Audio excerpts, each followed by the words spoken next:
এসছি সিদ্ধায় দাওয়াত দিয়েছে আমাদের জুলফিকার বাবু।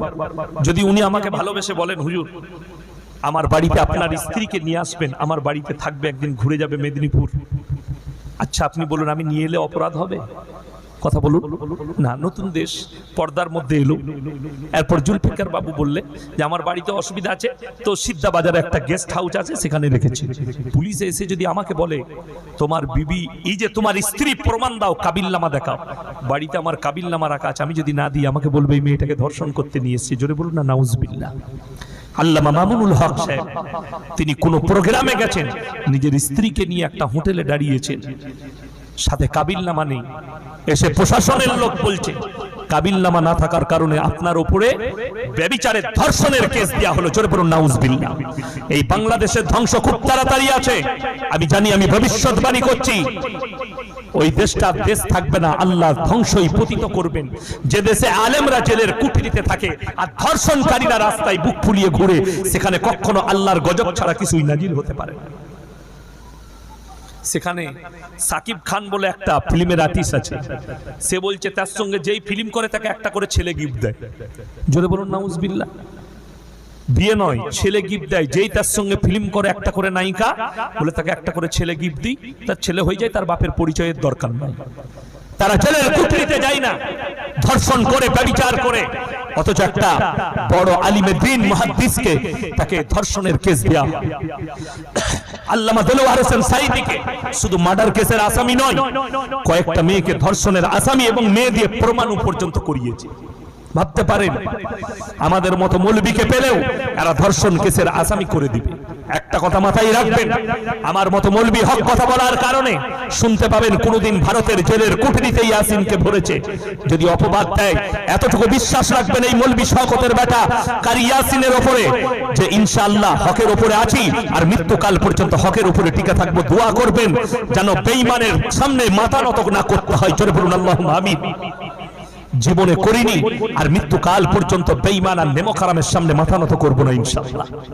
আমার ভাই বড় কষ্ট লাগে, ওই বাংলাদেশের মাটিতে হাসিনা নিজে সাফাই দিচ্ছে, আমার কাছে দলিল আছে। বলছে অনেক মৌলবীরা, তারা বলছে আমার ছেলে নাকি ইহুদিকে বিয়ে করেছে, আমার ছেলে নাকি বেঈমানের মেয়েকে বিয়ে করেছে। আমার মেয়ে যাকে বিয়ে করেছে সে তো খ্রিস্টানদের মেয়ে, আর খ্রিস্টানরা আহলে কিতাব। এটা যারা জানেন, শিক্ষিত লোকদিকে বলে যাচ্ছি, যারা মনে মনে ভাবেন যে হাসিনা যখন বলেছে খ্রিস্টানরা আহলে কিতাব, তাহলে তারা আহলে কিতাব। আমি বাংলাদেশের যুবকদিকে বলছি, শোনো, এই বেঈমানের খপ্পরে পড়ো না। খ্রিস্টান দিকে যারা আহলে কিতাব ভাববে তাদের ঈমান নষ্ট হয়ে যাবে। তারা আহলে কিতাব ছিল ততদিন পর্যন্ত যতদিন পর্যন্ত হযরত ঈসা মসিহকে আল্লাহর পয়গম্বর মেনেছে। যেদিনে তারা বলেছে আল্লাহর বেটা, সেদিনই সঙ্গে সঙ্গে আহলে কিতাব থেকে বাতিল হয়ে গেছে, তারা বেঈমান হয়ে গেছে, কাফের হয়ে গেছে। জোরে বলুন নাউজুবিল্লাহি মিন যালিক। বাংলাদেশের কোয়ালিটি বলে দিই, আমাদের বাংলাদেশের প্রধানমন্ত্রীর নাম কি জানো? হাসিনা। আমার নামে অ্যারেস্ট ওয়ারেন্ট জারি হয়ে আছে। আমাকে একজন বলেছে ফোন করে, হুজুর আপনি দাওয়াত নেবেন না বাংলাদেশে, পা রাখলেই অ্যারেস্ট ওয়ারেন্ট জারি। এমন কি বলা আছে? একজন আমাকে লিখেছে, হুজুর আমি আপনার একটা জলসা, ভারতের কোন মিডিয়ার জলসা নিয়ে আমি বাংলাদেশে আমার মোবাইল থেকে ছেড়েছি, 3 ঘন্টার ভেতরে আমার বাড়িতে পুলিশ চলে এসেছে আমাকে অ্যারেস্ট করতে। আমি ক্ষমা চেয়ে ডিলিট করেছি, তবে ছেড়েছে। কেন? হক কথা বললে হাসিনা সেই মৌলবীকে জেলের কুঠরিতে ভরে রাখে।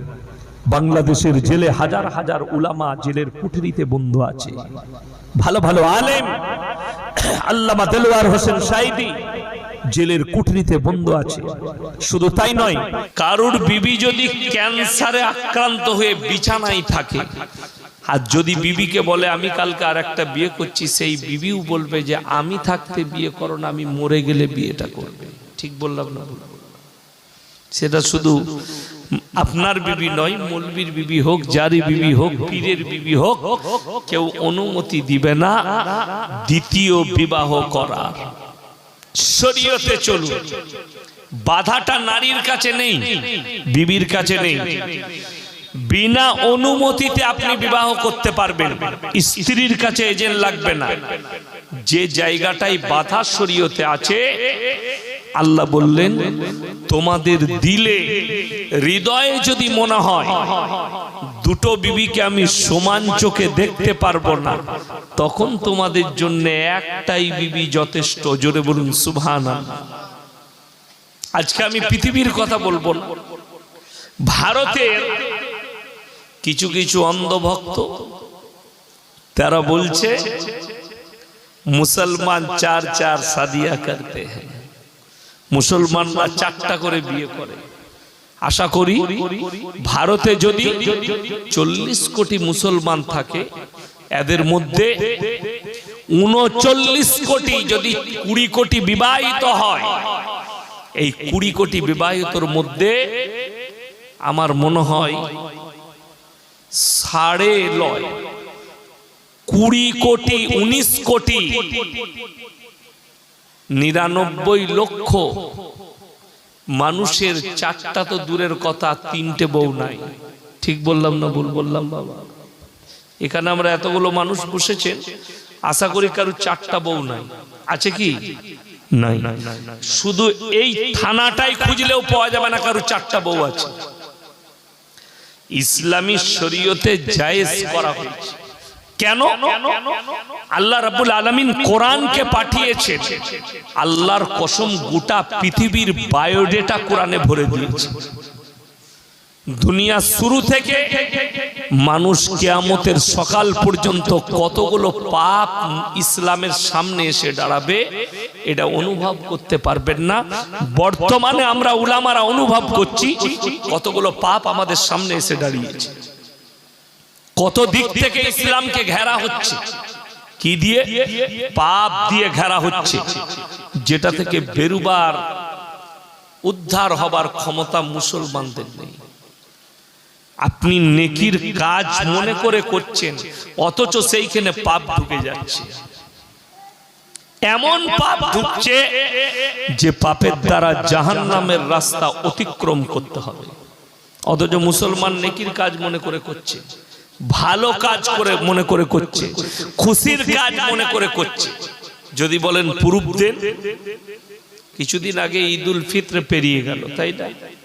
পেরুল বহু জায়গায়, অনেক গ্রামে। আপনাদের এখানে কি হয়েছে আমি জানি না, আর জানতেও চাই না। আমি আমার বর্ধমান জেলার কথা বলছি, হাওড়ার কথা বলছি, বীরভূমের কথা বলছি, মুর্শিদাবাদের কথা বলছি, যেগুলো আমার চোখে ঠেকেছে জলসা করতে গিয়ে। ঈদ উপলক্ষে যেদিনে ঈদের চাঁদ উঠেছে, সেই দিন থেকে মুসলিম যুবকরা, হারামখোররা ডিজে নিয়ে এসে সারা রাত এবং ঈদের দিনে সারা দিন গান বাজিয়েছে। বহু গ্রামে প্রমাণ আছে আমার কাছে। আপনি বলুন, আমরা যে দেশটাই বাস করছি, হিন্দু, মুসলিম, জৈন, শিখ, ঈসাই সব আছে। আর ভারতের সংবিধানে লেখা আছে সবাই নিজের নিজের ধর্মকে নির্দ্বিধায় পালন করতে পারবে। আপনার গ্রাম ধরেলেন হিন্দু আর মুসলিমের গ্রাম, হিন্দু ভাইরা তাদের ঠাকুর ভাসাতে যাচ্ছে ডিজে বাজিয়ে।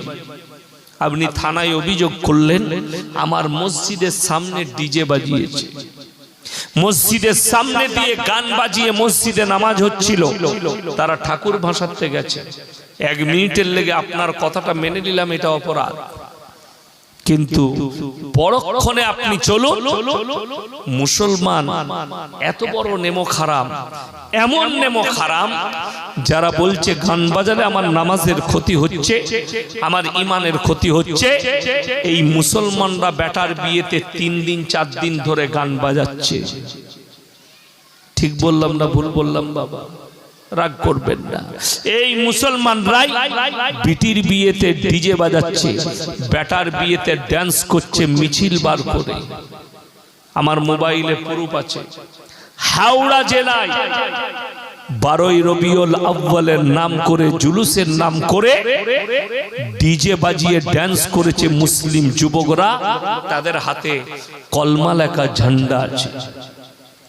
সেই প্রোগ্রামে ফুরফুরা শরীফের একজন পীরজাদাও ছিলেন, তিনি লজ্জাবোধ করেছেন, দুঃখ প্রকাশ করেছেন। আমি যদি জানতাম তোমরা এই ধরনের পাপ করবে, আমি এই জায়গায় আসতাম না। আমি হাওড়া জেলার বাগনানে এক জলসায় বললাম যে এই জুলুস বার করা হারাম শরীয়তে। 4-5টা অন্ধভক্ত লোক উঠে এসে আমাকে প্রশ্ন করলো, হুজুর কোরআন হাদিসে কোথায় নিষেধ আছে প্রমাণ দেন। আমি বললাম ভাই আমার কাছে প্রমাণ নেই। তাইলে আপনি হারাম বললেন কেন? আমি তাকে বললাম কেন বলেছি এই উত্তর আমি তোমার কাছ থেকেই নেব, তোমাকেই দেব। তুমি বসো চুপ করে তোমরা, আমি উত্তর তোমাদের কাছ থেকেই নেব। আমি পরক্ষণে জিজ্ঞেস করলাম আজকে তোমরা এশার ফরজ নামাজ ক রাকাত পড়েছো? বললে হুজুর 4 রাকাত। আমি বললাম আমি ইয়াসিন বলে যাচ্ছি, কাল থেকে 6 রাকাত পড়বে। আমার কাছে কি চাইবে তুমি? আপনারা কি চাইবেন? আমি যদি বলি 6 রাকাত পড়বে, কথা বলে না, কি চাইবেন? প্রমাণ চাইবেন, দলিল দেন কোরআন হাদিসের কেন আমি কাল থেকে 6 রাকাত পড়ব। আর আমি যদি ঘুরিয়ে আপনাকে বলি যে তুমি প্রমাণ দাও 6 রাকাত পড়া যাবে না, কোথায় লেখা আছে হাদিসে কোরআনে? আপনি খুঁজে পাবেন? পৃথিবীর কোন মৌলবি খুঁজে পাবে? পাবেন। এই যে জায়গাটাই জলসা করছি, আমি যদি বলি এই জায়গাটা আমার বাপের, আপনারা কি চাইবেন? দলিল। যার জায়গা সে বলবে দলিল দাও। আর আমি যদি বলি আমার বাপের নয়, ওই দলিলটা দেখাও, দলিল আর খুঁজে পাবে? আমাকে পাগলখানায় ভরবে না? ভরবে না। লোকে আমাকে পাগল বলবে।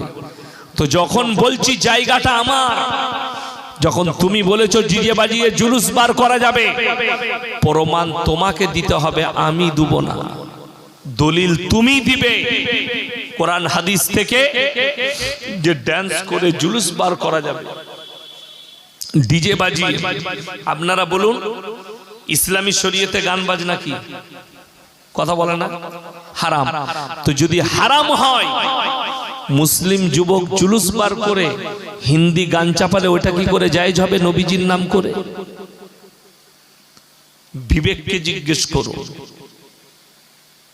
শুধু বয়ান শুনে দূর থেকে গালি দিলে হবে না, তার ভিতে যেতে হবে, ভেতরে যেতে হবে, তার ভেতরে ঢুকতে হবে, বয়ানের ভেতরে। মোবাইলে বয়ান শুনলেন ইয়াসিন সাহেবের, কে কোন ইউটিউবার কেটে কুটে দিয়ে দিয়েছে, তুমি গালি দিয়ে দিলে, কিন্তু পুরো বক্তব্য তোমার কাছে নাই, তুমি গালি দিও না। তার ভিতে যাও, ভেতরে প্রবেশ করো। আপনাদের অনেকে জানা নেই, পশ্চিম বাংলার মানুষ, এই 24 পরগনা হাওড়া হুগলির মানুষ, এরা যদি সত্যিকারী দাদা হুজুর পীর কেবলা রহমতুল্লাহ আলাইকে মহব্বত করত, তিনার ওসিয়তনামা মেনে নিত, তোমাদের জীবনে বিপদ আসার কোনো আশঙ্কাই থাকতো না।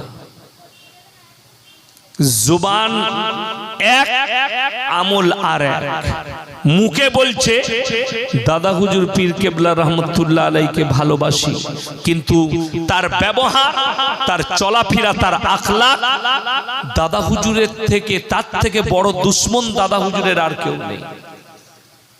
আমি ওটা প্রমাণ দিয়েছি। কালকেও ছিলাম 24 পরগনায় দক্ষিণে। আমি বলেছি বাবা, দাদা হুজুর পীর কেবলা রহমতুল্লাহ আলাইহির ওসিয়তনামায় লেখা আছে মেয়েদের মাজারে যাওয়া হারাম। যদি কারোর মনে হয় আমি ইয়াসিন ভুল বলছি, চ্যালেঞ্জ ছুড়ে গেলাম, যেদিনে ডাকবেন সেদিনে আসবো। আর তা না হলে ফুরফুরার কোনো হুজুর থাকলে তাকে স্টেজে নিয়ে আসুন, আমি 2 ঘন্টা আছি। বাপের বেটা হলে আসতে বলুন স্টেজে। ওসিয়তনামা আপলোড করে দেখিয়ে দেব। দাদা হুজুর পীর কেবলা রহমতুল্লাহ আলাই তেনার ওসিয়তনামায় লিখেছেন যে মেয়েদের মাজারে যাওয়া হারাম, এমনকি নিয়ত করাটাও হারাম। এই নিয়ত করার কথা কে লিখেছে? আমাদের দেশের যারা সুন্নি নিজেকে বলছে বেরেলভিরা, তাদের সবথেকে বড় মৌলবি আহমদ রাজা বেরেলভি ফতোয়ায়ে রিজবিয়া খণ্ড নম্বর 24 পৃষ্ঠা নম্বর 497 পাকিস্তানের করাচিতে ছাপা হয়েছে ফতোয়ার কিতাবটা। সেখানে তিনি লিখেছেন, औरत को मजार में जाना तो दूर, अगर नियत भी कर ले तो वो भी हराम है। যদি কেউ নিয়ত করে ওটাও হারাম। চলো ফুরফুরা শরীফে 21, 22, 23 3 দিন ইসালে সওয়াব হয় না? হয় না?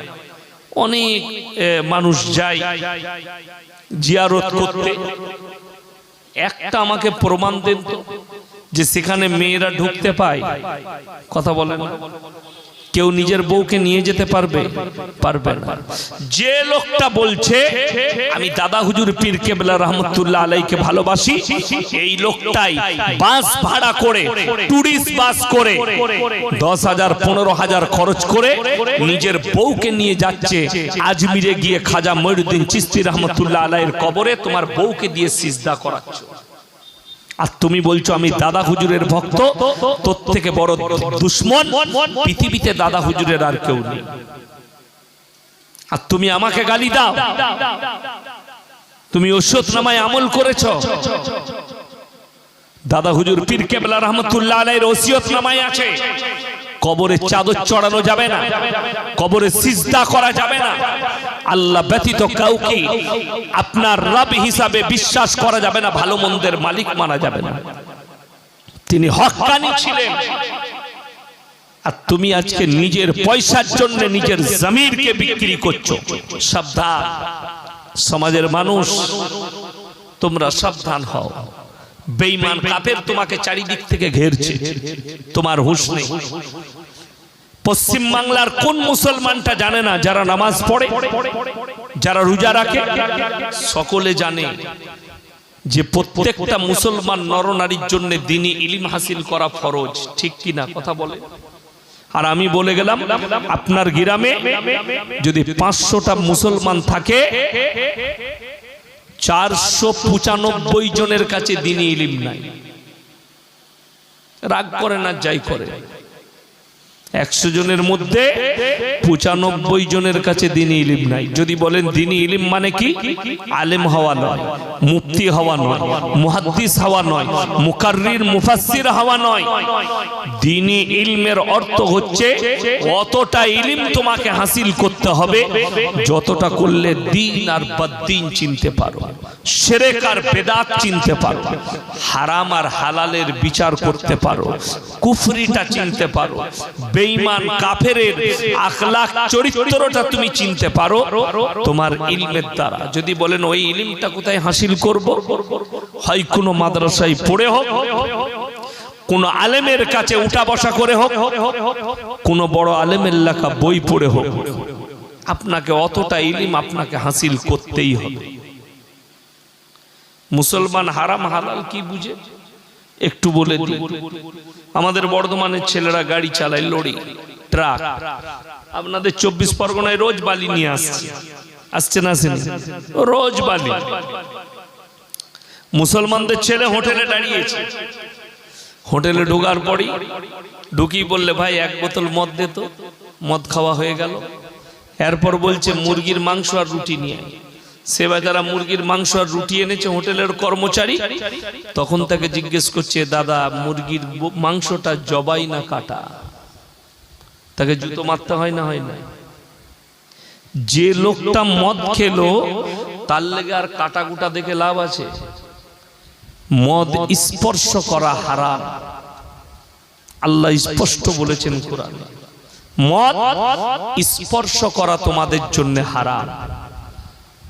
আপনি এটা ভাববেন না হুজুররা এসছে বর্ধমান থেকে ইয়াসিন সাহেবকে এনেছি, দোয়া করবে, আমরা হাত তুলে আমিন বলবো, দোয়া কবুল হয়ে যাবে। দোয়া কবুল করার জন্য আল্লাহ যে শর্তটা রেখেছেন কোরআনে, সেটা হচ্ছে হালাল খাবার।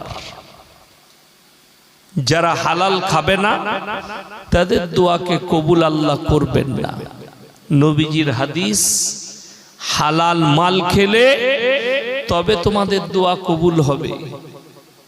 মুসলমান তো হারাম হালালটাই চিনে না।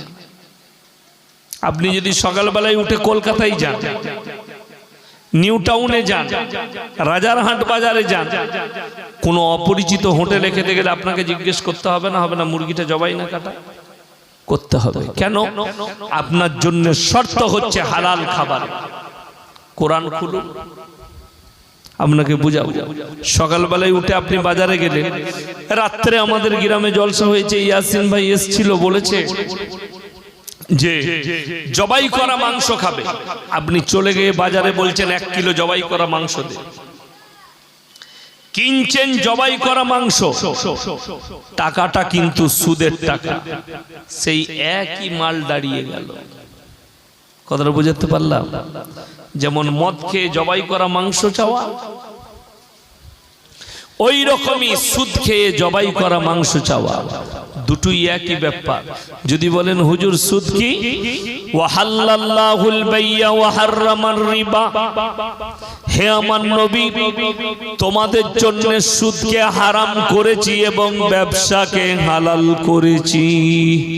কোরআন। ব্যবসা হালাল, সুদ হারাম। আমার নবী বিশ্ব নবী বললেন, হে আমার সাহাবীরা শোনো, কেউ যদি 1 টাকা সুদ খায়, নিজের মায়ের সঙ্গে 36 বার জিনা করার সমান পাপ হবে। নবীজির হাদিস, মায়ের সঙ্গে 36 বার জিনা করার সমান পাপ হবে কেউ যদি 1 টাকা সুদ খায়। আপনি বলুন, বর্তমানে মুসলমান সুদ খায় না? খায় না, খাচ্ছে। সে কি জানে না সুদ খাওয়া হারাম? এখানে যতগুলো মানুষ আছে, একজন দাঁড়িয়ে বলুন তো যে আমি জানি না মদ খাওয়া পাপ, আমি জানি না চুরি করা গুনাহ, আমি জানি না ব্যভিচার করা গুনাহ, আমি জানি না লটারি কাটা হারাম, আমি জানি না সুদ হারাম। সব মুসলমান জানে, জেনে শুনেও করছে।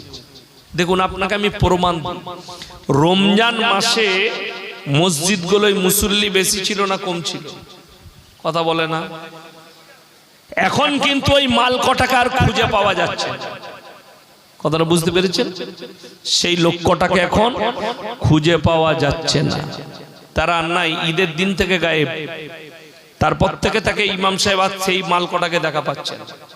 এরপর আপনি ভেবে দেখুন, এই লোক যে রমজান মাসটা নামাজ পড়লো, সে কি এটাই জানে রমজান মাসে নামাজ পড়া ফরজ আর বাকি বছর নামাজ পড়া যাবে না?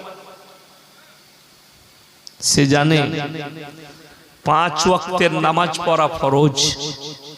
যারা রমজান মাসে নামাজ পড়ে ঈদের দিন থেকে গায়েব হয়ে গিয়েছেন, তারা শুনে যান, তোমরা 1 মাসের নামাজি, তুমি চিন্তা করবে কিয়ামতের দিনে আমার ঈদের দিন পর্যন্ত রমজানের নামাজটা আল্লাহর কাছে থাকবে না থাকবে না।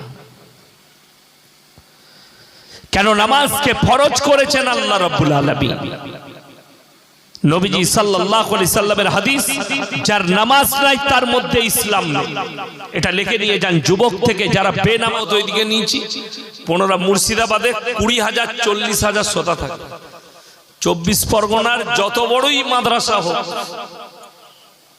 উত্তর আর দক্ষিণ, মুর্শিদাবাদের একটা মাদ্রাসার জলসায় যে শ্রোতাটা হয়, গোটা 24 পরগনার সব জলসা মিলিয়ে ওই শ্রোতাটা হয়। 40,000 শ্রোতা কোনো জলসায় হয় 24 পরগনায়? কথা বলে না। কোনো জলসায় হবে? বেলডাঙ্গা, জেলিলিয়া, সুরুলিয়া মাদ্রাসার জলসায় 40 থেকে 50,000 শ্রোতা হয়। আমার বর্ধমান জেলায় কৈতর মাদ্রাসায় 50,000 শ্রোতা হয়। আমার মাদ্রাসার জলসায় 30,000 শ্রোতা হয়। কটায় জলসা শেষ জানেন? মাগরিবের পর স্টার্ট, 11:30 থেকে 12টার মধ্যে শেষ দোয়া, তারপরে 1 মিনিট যাবে না। আর 24 পরগনায় কিছু জায়গা আছে সারা রাত জলসা, সারা রাত ফজর পর্যন্ত জলসা করছে। লোক নাই, 2 জন 5 জন 10 জন বসে আছে। বক্তারা আসছে, যা পাচ্ছে বকে দিয়ে টাকা নিয়ে চলে যাচ্ছে, 20,000 30,000 করে। কি লাভ? জলসার উদ্দেশ্য হবে যে মানুষরা নামাজ পড়ে না তারা যেন নামাজি, যে মানুষরা খারাপ কাজে যুক্ত আছে তারা যেন ভালো হয়। এটা হবে জলসার উদ্দেশ্য। জলসার উদ্দেশ্য এটা নয় বছরে একটা করে জলসা দিলাম আর যারা জলসা দিল, যারা কমিটি, তারা কেউ নামাজ পড়লো না, আল্লাহর কসম সে জলসায় ফায়দা। তাতে আমার মতো বক্তাকে দাওয়াত দিলেন আর না দিলেন কোনো যায় আসে না। আমি দাওয়াতের ভুকা লয়, আমি শুধু জলসাওয়ালা বক্তা লয়, আমি মাদ্রাসার ক্লাস করা বক্তা, আমি মাদ্রাসায় ক্লাস করি। যাই হোক, এতক্ষণ যা বললাম ক্ষমা প্রার্থী, আমি জলসা স্টার্ট করছি। আল্লাহ তাআলা এই পৃথিবীর বুকে মানুষকে পাঠিয়েছেন আর জানোয়ারকে পাঠিয়েছেন, প্রাণী। দুজনের মধ্যে আল্লাহ প্রাণ দিয়েছে। আপনি এটা বলতে পারবেন না এই যে গাছগুলো দেখছেন, গাছের মধ্যেও একটা আল্লাহ প্রাণ দিয়েছে। দিয়েছে না দেয়নি? দিয়েছে। জীব জন্তু প্রাণী পশু পক্ষী মাছ আল্লাহ এদেরকেও প্রাণ দিয়েছে আর মানুষকেও আল্লাহ প্রাণ দিয়েছে। দুজনের মধ্যে পার্থক্য দিয়েছে, ফারাক। ইনসানকে আল্লাহ আশরাফুল মখলুকাত করেছে, মানে যতগুলো আল্লাহ সৃষ্টি আছে সব থেকে সুন্দর সৃষ্টির নাম হচ্ছে ইনসান। জোরে বলুন সুবহানাল্লাহ। ইনসানকে আল্লাহ ব্রেন, বিবেক, বুদ্ধি শুধু দেয়নি, এগুলোর সাথে সাথে ইনসানকে আল্লাহ হালাল তৈরি করেছে। হারাম না, হারাম থাকবে, হারাম ইনসান থাকবে। নবীজি সাল্লাল্লাহু আলাইহি সাল্লামের হাদিস, কিয়ামতের পূর্বে পৃথিবীতে হারাম আওলাদে ভরে যাবে। আমি একটা একটা করে ব্যাখ্যা দেব। আজকে যদি আমাকে আপনারা জিজ্ঞেস করেন হুজুর আপনার পরিচয় কি, আমি আমার বাবার নাম নেব না মায়ের? কথা বলে বাবা। আমি যদি আপনাদের মধ্যে কেউ কি জিজ্ঞেস করি তুমি কে, সে বাবার নাম নেবে না মায়ের? বাবা বাবা। বাবা যদি মারাও যায় তাও সে বলবে আমি মৃত অমুকের ছেলে, বলবে না? বলবে না। বাপেরই নাম নেবে, মায়ের নাম কেউ নেবে না। কেন? আল্লাহ রাব্বুল আলামিন মানুষের যে পরিচয়টা পৃথিবীতে ঘটিয়েছেন, ইনসানের পরিচয় ঘটিয়েছেন বাপের দ্বারা। জোরে বলুন সুবহানাল্লাহ।